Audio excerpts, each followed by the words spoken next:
Hey guys, welcome back to the next video. In this video, we are going to talk about latency.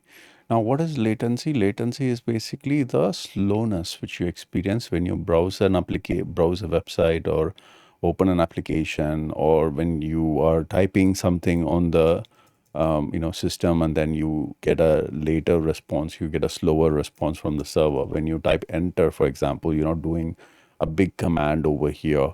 You're not listing the files like 10,000 files in this folder. You're just pressing enter. When you press the enter itself, you will see that it gets slower on your response. So the smoother response is basically when I hit enter, it should be like executed immediately. But if there is a milliseconds delay, you will not notice. If there is seconds delay, you will start noticing the difference, because your eye and your hand coordination will be little different from what you have seen previously. So that is an experience where you can see the term called latency. Now, when this latency comes when I type this, okay, but there is a way of actually measuring latency. For example, let's see what it looks like when you don't have latency. So I have prepared a diagram for. Okay, so I have created a diagram. So I will slowly uncover this particular document which you see out here. So first is like intra-AZ communication, which is like sub -1 or 2, sub 1 millisecond to 2 millisecond, the fastest communication available on a same availability zone. Now I can show you even faster than that when you ping localhost. Localhost means itself. Okay, it's the loopback IP address is now called as a localhost by default as a host name given to it. So when I ping the localhost, you can see the time here taken. So this is the fastest you can ever see, because it takes about 0.0.026 milliseconds. So it's so fast that it is able to reach itself. So that's perfect, right? But you will not be able to see this kind of response in any other network related stuff. Okay, even if you ping this yourself. Like for example, I go in over here. I've launched certain EC2 instances. I'm going to show you that. Let's go to running instances. So I have 3 instances running over here. So I am actually logged into this AWS CLI, and I copy the private IP address. Okay, I'm not using the public IP address as of now. I will use it later. So when I ping the private IP address of this particular server to itself, you will see a small level of latency here, which is almost the same as what you see over here. So it is all 26 over here. This is 27 and 28 is coming. So likewise, you see the similar level of latency, because it is the same IP address on the same system. Now, what if I ping another system which is on the same availability zone? So you can see that this is another system which I created for latency test, and this is actually created on the same availability zone. Okay, so you can modify the availability zone when you create it. I've also shown you already. So use that to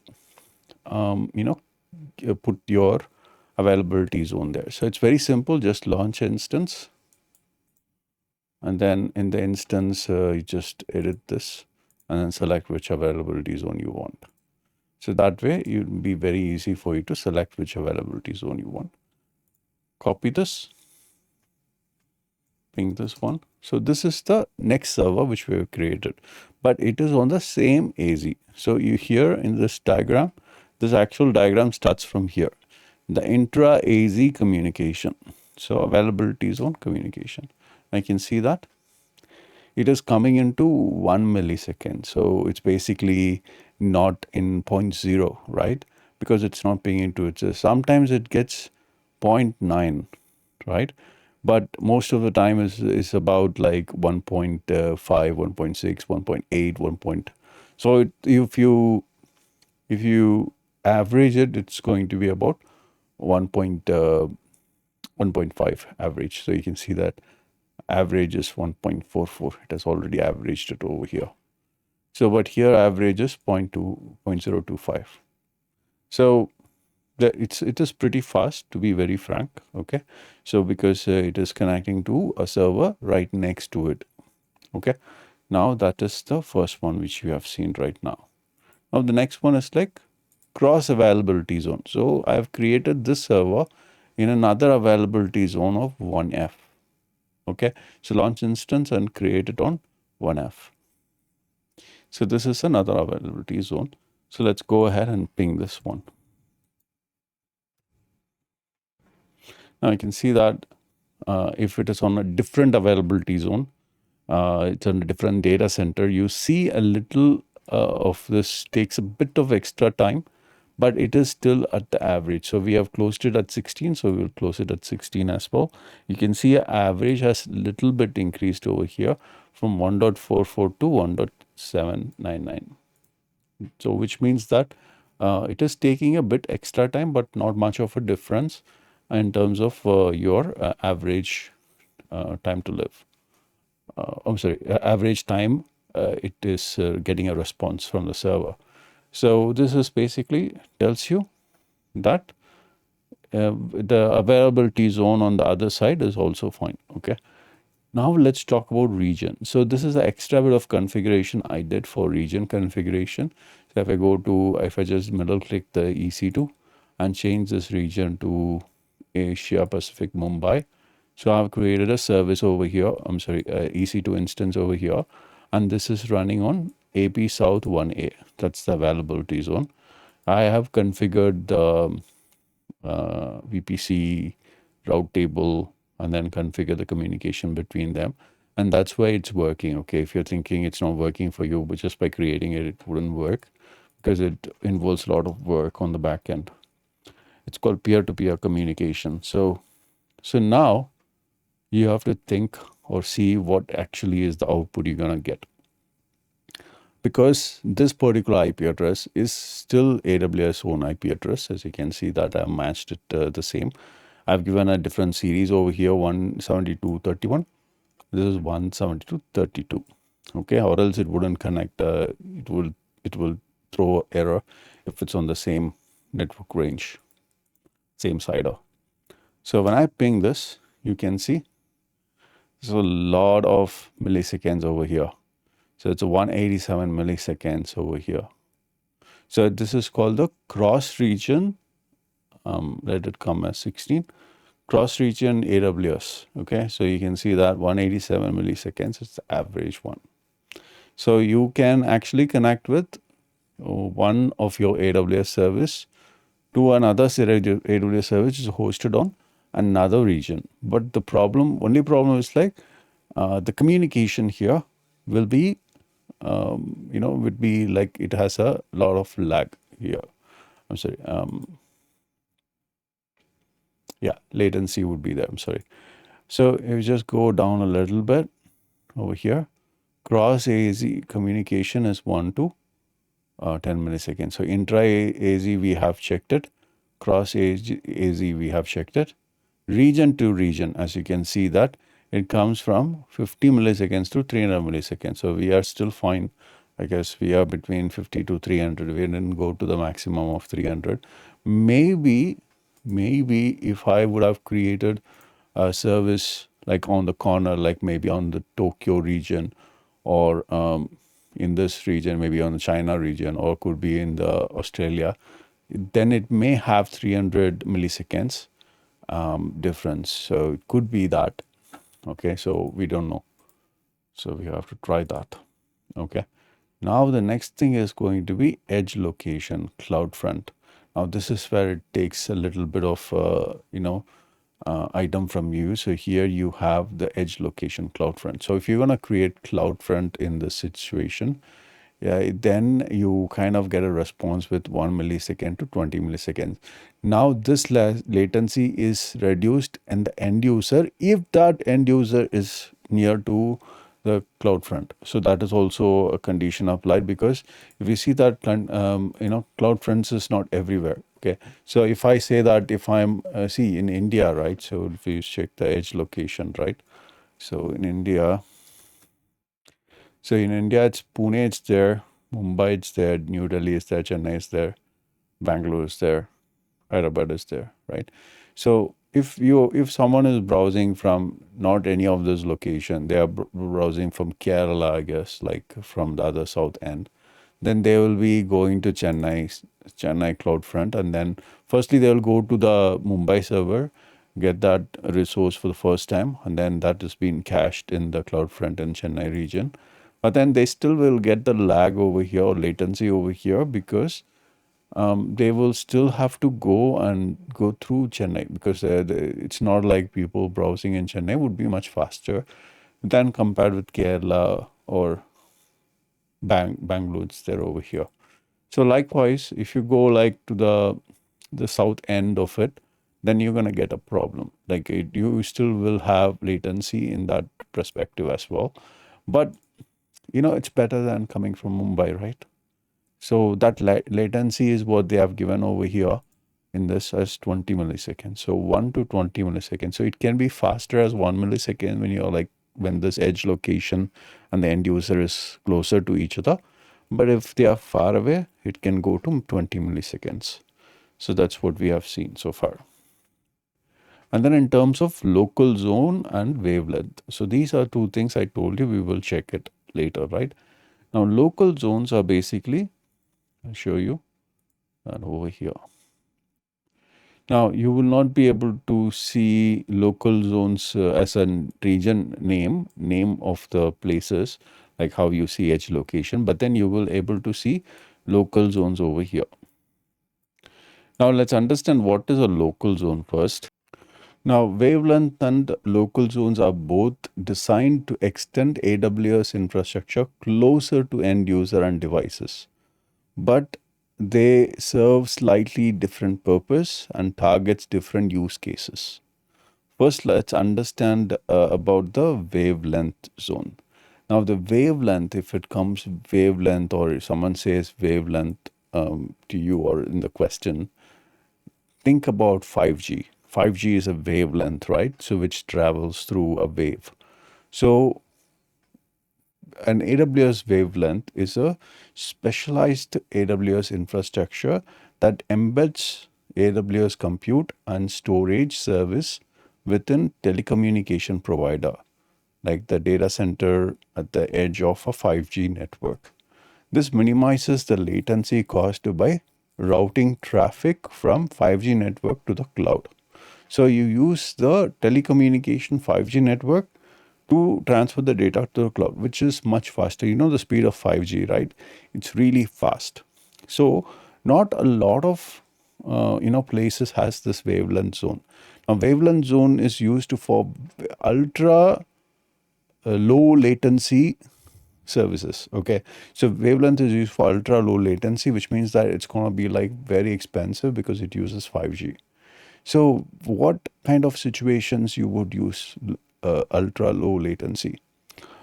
Autonomous vehicle driving. So if you look at in Los Angeles and other part of California, you will see there'll be car going on the road without a driver, right? So if you've seen that, it uses the 5G technology to have ultra low latency. So we're not talking about low latency over here. So if you see this diagram over here, we're talking about ultra low latency, which is lesser than 10 milliseconds. So that is like as though you are right next to the server. So here you see that cross AZ. So cross AZ is the one which actually gave you 1 to 10 milliseconds. So what ultra length zones is promising is like less than 10 milliseconds, often less than 5 milliseconds. So basically it uses the 5G applications, which is given by your data provider, telecommunication provider, like if you're talking about AT&T or if you're talking about Verizon. So likewise, they use those network for a faster delivery of data with ultra low latency for autonomous vehicles, AR, VR, as an augmented reality or virtual reality and a real-time gaming purpose, right? So likewise, you have different situations where you're going to use your this kind of a wavelength zone. So if you see the global chart over here, you don't have so many wavelengths in all the locations. So you have 8 wavelength zone in Northern Virginia, and you have some in Oregon. So now these wavelength zones are basically concentrated on the region of California as well as like New York State, likewise over here. Now this is to ensure nowadays a lot of autonomous driving cars are coming, robo taxis coming as well. So for those situations, it is used, and also AR VR. So here you can see in the London you have also wavelength two wavelength zones are there. Now this is going to be part of your availability zone as well, but it provides a critical infrastructure for your application. Now let's talk about local zone.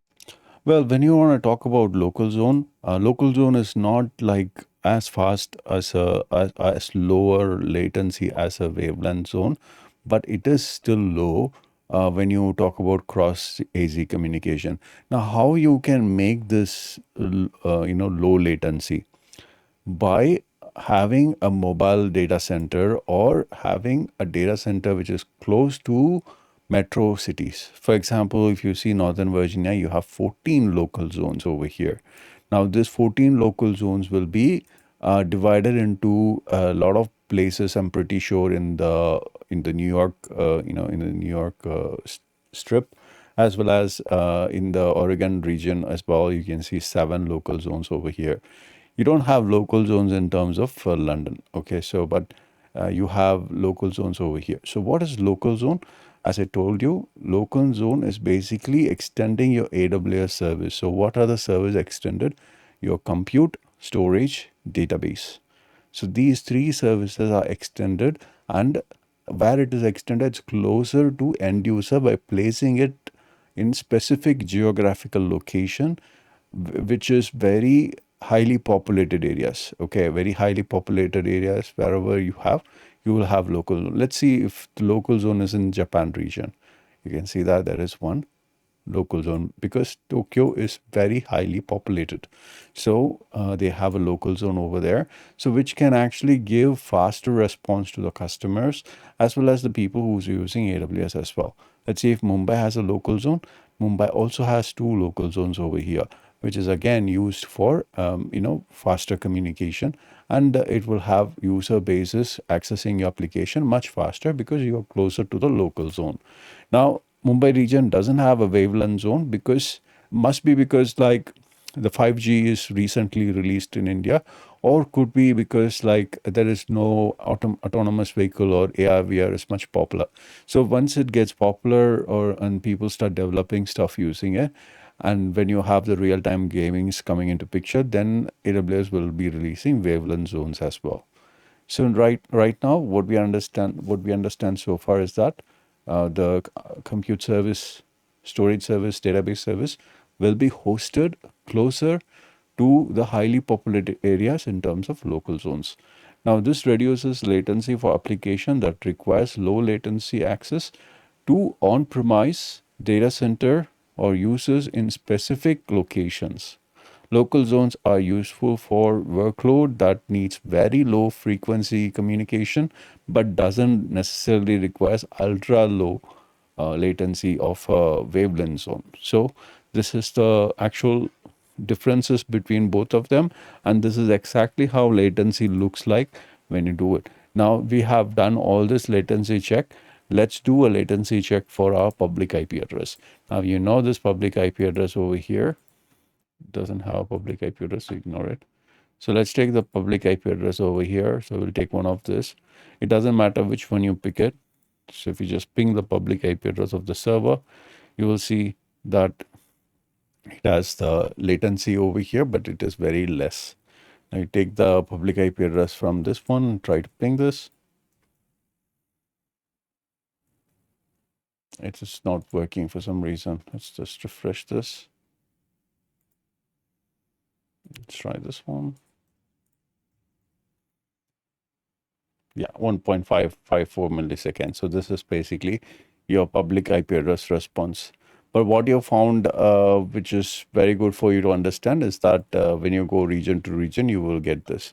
Now you can also try ping google.com, and you can also get the time it takes for it to respond over here. You can also check aws.amazon.com, and you can actually check the time over here. So this is much faster than google.com. You see that? So this is again coming from cloudfront.net. So this is how it comes basically. So here also it is coming from, I think it is also coming from something like a CloudFront, which is from Google service. So likewise, this is basically, how to find the latency as it's coming from CloudFront. This is a very good example. You can see that it's much faster than actually browsing a public IP address. So here I'm